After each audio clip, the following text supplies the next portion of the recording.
عاشورہ کا دن تھا۔ گرم تپتے ہوئے میدانی کربلا میں ایک طرف امامی مظلوم حسین ابن علی اپنے ساتھیوں کے ساتھ کھڑے تھے اور دوسری طرف یزیدی لشکر تھا۔ ان کا سردار 1000 سپاہیوں کی کمان سنبھالے امام حسین کے سامنے کھڑا تھا۔ اچانک اس یزیدی لشکر کا سپہ سالار آہستہ آہستہ امام حسین کی طرف بڑھتا ہے۔ یزیدی لشکر میں موجود سپاہی اسے دیکھ رہے تھے اور حیرت زدہ ہو رہے تھے کہ ہمارا سپہ سالار دشمن کے خیمے کی طرف کیوں جا رہا ہے۔ لشکری یزید کا سپہ سالار امام حسین کے قریب جاتا ہے، گھوڑے سے اترتا ہے اور امامی مظلوم کے قریب جا کر ہتھیار پھینک دیتا ہے۔ وہ اپنے گھٹنے ٹیک کر خود کو زمین پر گرا دیتا ہے اور رو رو کر امام حسین سے معافی مانگنے لگتا ہے۔ یزیدی لشکر سے نکل کر امام حسین کا ساتھ دینے والا یہ جرأت مند سپاہی کون تھا؟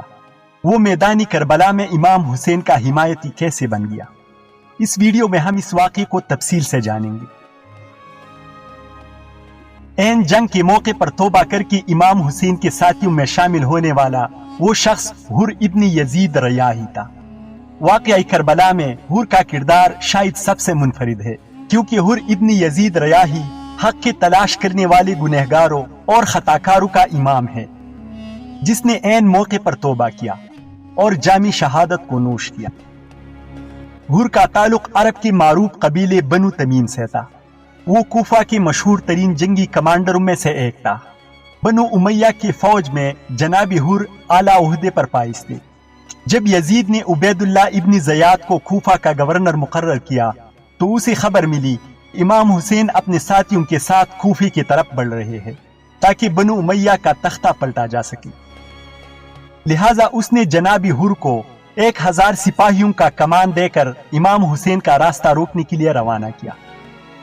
حسینی قافلے نے 2 محرم الحرام کو میدانی کربلا پہنچنے سے پہلے مقامی ذی حسن پر پڑاؤ ڈالا، کیونکہ یہاں پینے کے لیے پانی موجود تھا۔ لہٰذا امام حسین علیہ السلام کے حکم سے وہاں خیمہ نصب کیا گیا۔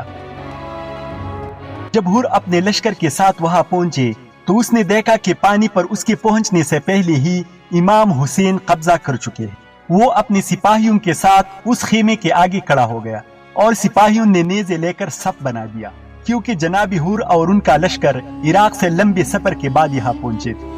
لہٰذا وہ پیاس کی شدت سے پریشان ہو رہے۔ ان کے پاس جو پانی کا ذخیرہ تھا وہ بھی ختم ہو چکا تھا، لیکن دشمن کا لشکر ہونے کے باوجود امام حسین نے انہیں پانی پینے کی اجازت دے دی۔ یزیدی لشکر نے اپنی پیاس بجھائی اور اپنے گھوڑوں کو بھی سیراب کیا۔ امام حسین کی اس حسنی اخلاق سے یزیدی لشکر کا سپہ سالار بہت متاثر ہوا۔ لہٰذا جب ظہر کا وقت ہوا تو اس نے امام حسین علیہ السلام سے درخواست کی کہ وہ آپ کے پیچھے نماز ادا کریں گے۔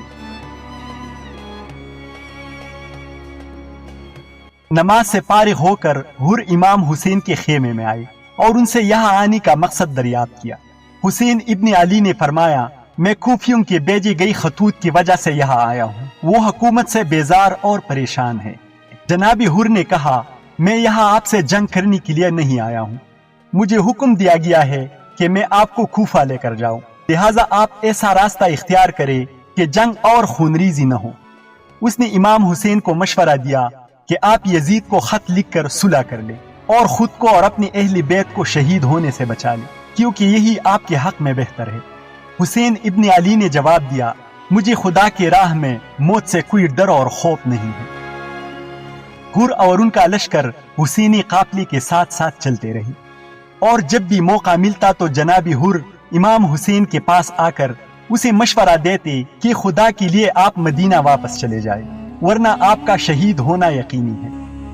اسی دوران حر کو عبید اللہ ابن زیاد کا خط ملتا ہے کہ حسین اور ان کے ساتھیوں کو روک کر ایک کھلے میدان میں ٹھہراؤ جہاں نہ پانی ہو اور نہ محفوظ مقام۔ اس کے ساتھ ہی عبید اللہ ابن زیاد نے امر سعد اور شمر کے سربراہی میں مزید 20,000 کا لشکر بھیج دیا اور انہیں لکھ دیا کہ امام حسین کے ساتھ سختی کرو اور ان کو یزید کی بیعت لینے پر مجبور کرو، اگر وہ راضی نہ ہو تو ان سے جنگ کرو اور ان کے قافلے پر پانی بند کرو۔ حسینی قافلے پر 7 محرم الحرام سے پانی کا سلسلہ بند کر دیا گیا۔ عاشورہ کی رات آ پہنچی۔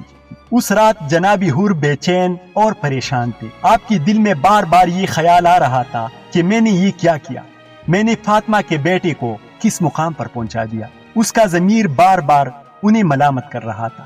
اس نے سوچا کہ میری ہی وجہ سے آج حسینی قافلہ اس حالت میں ہے کہ اہل بیت رسول کے بچے بھوکے اور پیاسے ہوں۔ وہ اس کشمکش میں تھے کہ کیا مجھے اس مٹھی بھر لوگوں کا ساتھ دینا چاہیے جن کی امام جنت کے سردار ہیں، یا یزید کے عظیم لشکر کا جس کا سردار ایک عیاش اور بے ضمیر انسان ہے۔ یہ رات فیصلے کی رات تھی، وقت کم تھا۔ آخرکار اندھیرا اور تاریکی ختم ہوئی۔ معرکے کی صبح جناب حور ایک فیصلہ کر چکے تھے۔ وہ اپنے گھوڑے پر سوار ہو کر مخالف سمت جانے لگے۔ روایتوں میں آتا ہے کہ ابن عرس نے حور سے کہا، تمہیں آخر کیا پریشانی ہے؟ خدا کی قسم میں تمہیں اس فوج کا سب سے بہادر ترین انسان سمجھتا تھا، لیکن ایک تم ہو کہ پریشان اور بے چین نظر آ رہے ہو۔ حور نے کہا، میں خود کو جنت اور جہنم کے بیچ میں دیکھ رہا ہوں، مجھے ان دونوں میں سے کسی ایک راستے کا انتخاب کرنا ہے۔ جناب حور لشکر لے کر حسینی قافلے کی طرف بڑھے۔ آپ کے ساتھ آپ کا بیٹا اور غلام بھی تھا۔ وہ آہستہ آہستہ چلتے ہوئے امام حسین علیہ السلام کے خیمے کے جانب پہنچے۔ امامی مظلوم کے قریب پہنچ کر ہتھیار پھینک دیا اور گھٹنے ٹیک کر خود کو زمین پر گرا دیا اور زار و قطار روتے ہوئے امام حسین سے معافیا مانگنے لگے۔ اس نے کہا، اے حسین، وہ میں ہی ہوں جس نے آپ کا راستہ روکا تھا، کیا میرے لیے کوئی سزا ہے؟ امام حسین نے اسے اپنے بازو میں سمیٹا اور فرمایا، حور، میں نے تمہیں معاف کیا اور مجھے یقین ہے کہ میرے نانا بھی تجھے معاف کریں گے۔ یزیدی فوج میں ہنگامہ برپا ہو گیا کہ جناب حور حسین کے قافلے میں جا ملے، اور اس طرح جناب حور یزیدی لشکر کو چھوڑ کر اہل بیت رسول سے ملحق ہو گئے۔ توبہ کرنے کے بعد جناب حور نے امام حسین علیہ السلام سے اجازت مانگی کہ وہ میدان میں اترنا چاہتے ہیں، لہٰذا امام حسین نے انہیں جنگ کی اجازت دے دی، اور پھر یہ عظیم سپہ سالار میدانی جنگ میں کود پڑا۔ اس نے بڑی بہادری سے جنگ کی۔ ان کا گھوڑا زخمی ہو گیا، ان کے کانوں اور پیشانی سے خون جاری تھا، لیکن وہ مسلسل شیر کی طرح دشمن پر حملہ کر رہے، یہاں تک کہ اس نے یزیدی لشکر کے 40 افراد کو قتل کر دیا۔ یہ عظیم سپہ سالار لڑتے لڑتے بالآخر شہید ہو گئے۔ جب امام حسین کے ساتھیوں نے جناب حور کا جنازہ ان کے سامنے پیش کیا تو آپ میت کے سرہانے بیٹھ گئے اور ان کے چہرے سے خون کو صاف کرتے ہوئے فرمانے لگے، حور، تم اسی طرح آزاد ہو جیسے تمہاری ماں نے تمہارا نام حور رکھا تھا، بلکہ تم دنیا اور آخرت میں بھی آزاد ہو۔